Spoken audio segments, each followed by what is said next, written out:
Take me into the Colosseum. What was that like? Did people go to it? Was everyone allowed?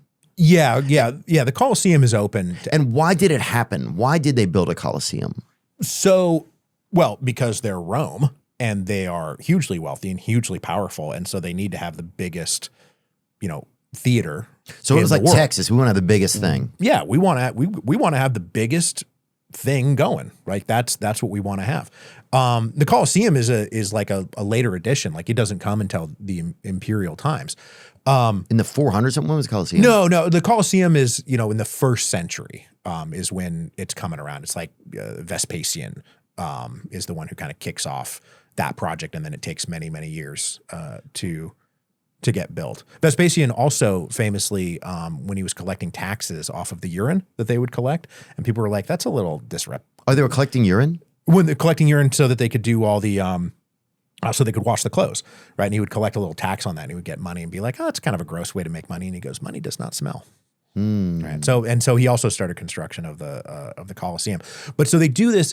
So in Roman society, like these games, right? Gladiatorial games, the chariot races, all of these things are tied to religious ritual. Right? Okay. It's all a part of these religious rituals and performances that were integral parts of their society. And so a lot of these games are in honor of this or that god, right? And we're making sacrifices to the gods. That's sort of the origin point of all of this stuff. Was that true? Or do you think it was just a selling point? Well, it starts that way for sure. I think it starts out as very much a religious obligation and a religious thing. And it turns into, I do think that there's probably just mere lips. Like if you're a spectator, like, you're there to see the action, right? They were sports fans, right? Anybody who's a sports fan would fit right in ancient Rome because the Romans were nuts for sports. They loved gladiatorial combat. They loved chariot races. The best gladiators were famous celebrities. The best chariot racers were famous celebrities. And as you sort of go forward and get over into the Byzantine Empire, I mean, there were warring political factions that were tied to chariot teams. Like there was a huge riot in Constantinople between chariot teams that was very politicized. Wow. So they took all this stuff like very, very seriously.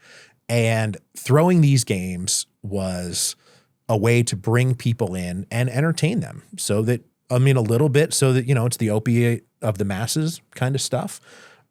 Speaking as a sports fan who enjoys sports, I think that there's quite a bit more going on inside of sports than just like, oh, this is just a distraction by the ruling class to trick you into not paying attention to what's really going on. It's like, no, feats of athletic strength are like pretty sweet, right? Like, yeah, like watching great athletes be great athletes is like pretty cool, right? It's like the pinnacle of what the human body can do. And I love that stuff. And if you can get passionately committed to something that is happening down there, then I think that that's really fun, especially if you're doing it with like your friends and neighbors and parts of your community. I think sports is actually a really cool, great part of civic life. Yeah, and it's entertainment as well. You marvel at some of them. Yeah. You yourself maybe played something at some point so you can envision yourself or live vicariously through them. You watch some, I'm not even like a football fan, but you watch some wide receiver sprinting down the line, doing an over-the-shoulder catch while tiptoeing both of his lines like in bounds, making the catch. Like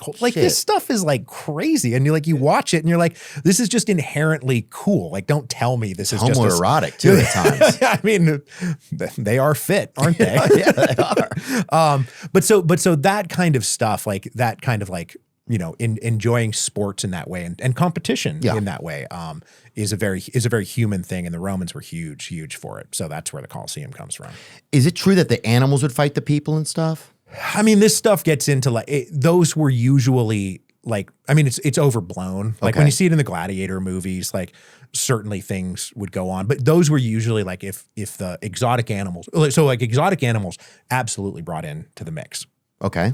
Which, showing off an exotic animal is both take a look at this exotic animal, isn't that cool? But also think about how much I had to do, how powerful and influential I needed to be to bring elephants to you, to bring tigers to you. Like this, like, aren't you impressed with what I've been able to do? So really showing off your wealth. Exactly. Like you're really showing it off.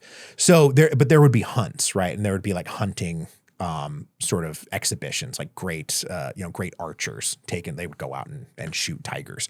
That's usually, at least my understanding of what would go on, and as opposed to send a gladiator out there and have them fight. But it definitely did happen.